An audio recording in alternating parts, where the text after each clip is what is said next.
Ukraine पर रूसी हमले का एक बड़ा कारण यूक्रेन का यूरोपीय देशों के सैन्य संगठन नाटो में शामिल होने की आकांक्षा थी, लेकिन अब यूक्रेन की आकांक्षा खत्म होती दिखाई दे रही है। यूक्रेन के राष्ट्रपति वोलोदिमीर जेलेंस्की ने कहा है कि वो यूक्रेन के नाटो में शामिल होने पर जोर नहीं दे रहे हैं। जेलेंस्की ने साथ ही यह भी कहा है कि रूस द्वारा मान्यता दिए गए यूक्रेन के 2 अलगाववादी क्षेत्र दोनेत्स्क और लुहांस्क पर भी वो समझौता करने के लिए तैयार हैं। पुतिन ने यूक्रेन पर आक्रमण से ठीक पहले यूक्रेन के इन 2 क्षेत्रों को स्वतंत्र क्षेत्र की मान्यता दी थी, जिसके बाद आगे विवाद और बढ़ता गया था। जेलेंस्की ने अमेरिका के एक टीवी चैनल एबीसी को एक इंटरव्यू दिया, जिसमें उन्होंने कहा कि नाटो, पुतिन और रूस द्वारा मान्यता दिए यूक्रेन के क्षेत्रों पर खुलकर बात की है। उनके इस इंटरव्यू से लगता है कि अब जेलेंस्की रूस के सामने नरम रुख अपना रहे हैं। जेलेंस्की ने इस इंटरव्यू के दौरान स्पष्ट किया कि वो इस बात पर अब जोर नहीं दे रहे हैं कि यूक्रेन नाटो में शामिल होगा या नहीं। उन्होंने नाटो से अपनी नाराजगी जताते हुए कहा, मुझे ये समझ नहीं आ रहा है कि नाटो अपने गठबंधन में हमें शामिल क्यों नहीं करना चाहता। जब मुझे ये बात समझ में आई तब नाटो में शामिल होने के सवाल को पीछे छोड़ दिया। नाटो विवादित चीजों और रूस के साथ टकराव से बेहद डरता है। यूक्रेन के नाटो में शामिल होने पर स्थिति को स्पष्ट करते हुए जेलेंस्की ने कहा कि वो एक ऐसे देश के राष्ट्रपति नहीं बनना चाहते जो घुटनों पर गिरकर भीख मांगता हो। रूस का स्पष्ट कहना है कि उनकी कुछ मांगे हैं जिन्हें यूक्रेन मान लेता है तो यूक्रेन में सैन्य कार्रवाई बिना देर किए तुरंत रोक दी जाएगी। रूस ने कहा है कि यूक्रेन अपने संविधान में बदलाव करके ये स्पष्ट करे कि वो किसी गठबंधन का हिस्सा नहीं बनेगा। साथ ही रूस की मांग ये है कि यूक्रेन 2014 में रूस में शामिल अपने हिस्से क्रीमिया को रूसी क्षेत्र की मान्यता दे और दोनेत्स्क और लुहांस्क को इंडिपेंडेंट क्षेत्र की मान्यता दे और वहां की स्थिति जो है जैसी है उसे बने रहने दे।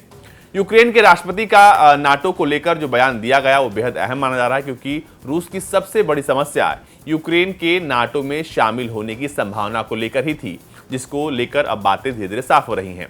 नाटो सोवियत रूस से मुकाबला करने के लिए साल 1949 में बना था। साल 1991 में सोवियत रूस के विघटन के बाद नाटो ने रूस के आसपास के कई और देशों को भी गठबंधन में शामिल कर लिया, जिससे रूस में नाराजगी बढ़ी। साल 2008 में नाटो यूक्रेन को भी अपने गठबंधन का हिस्सा बना रहा था, लेकिन ऐसा नहीं हो सका और अब ऐसा कहा जाने लगा है कि यूक्रेन जल्द ही नाटो का सदस्य बनने वाला है, जिसे लेकर रूस की नाराजगी बढ़ती रही और उसने और कई कारणों का हवाला देते हुए यूक्रेन पर हमला कर दिया।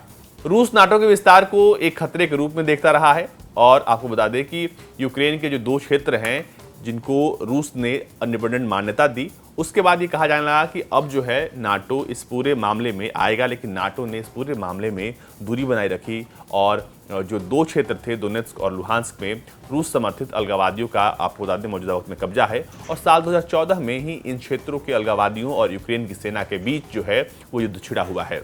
रूस ने 24 फरवरी को यूक्रेन पर हमला करने से पहले इन दोनों क्षेत्रों को इंडिपेंडेंट प्रदेश की मान्यता दे दी थी। रूसी राष्ट्रपति व्लादिमीर पुतिन अब चाहते हैं कि यूक्रेन भी इन दोनों क्षेत्रों को मान्यता दे दे ताकि इन दोनों का जो मसला है वो हल हो जाए। जब जेलेंस्की से इन दोनों क्षेत्रों पर सवाल किया गया तो उन्होंने कहा कि वो बातचीत के लिए तैयार है। उन्होंने कहा कि मैं सुरक्षा की गारंटी के बारे में बात कर रहा हूं। रूस के अलावा किसी अन्य देश ने इन चंद देशों को मान्यता नहीं दी है, लेकिन हम इस पर बातचीत कर सकते हैं। हम इस बात पर समझौता कर सकते हैं कि ये दोनों क्षेत्र आने वाले समय में कैसे रहेंगे। उन्होंने आगे कहा कि मेरे लिए ये महत्वपूर्ण है कि उन क्षेत्रों के वो लोग कैसे रहेंगे जो यूक्रेन का हिस्सा बनकर ही रहना चाहते हैं और यूक्रेन के उन लोगों का क्या जो चाहते हैं कि ये क्षेत्र यूक्रेन का हिस्सा बना रहे। ये प्रश्न दोनों क्षेत्रों को मान्यता देने से कहीं अधिक मुश्किल है। जेलेंस्की ने साथ ही यह भी कहा कि रूसी राष्ट्रपति पुतिन बिना सही सूचना वाले एक बायो बबल में रह रहे हैं जिसमें उन्हें सच्चाई का कुछ पता नहीं है। उन्होंने कहा कि ये एक और अल्टीमेटम है और हम अल्टीमेटम के लिए तैयार नहीं हैं। राष्ट्रपति पुतिन को बिना ऑक्सीजन वाले इंफॉर्मेशन बबल में रहने के बजाय बातचीत शुरू करने की जरूरत है।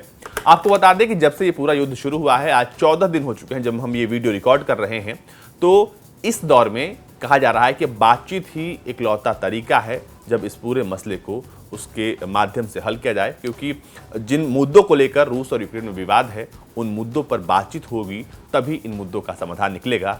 जंग से सिर्फ बर्बादी आएगी।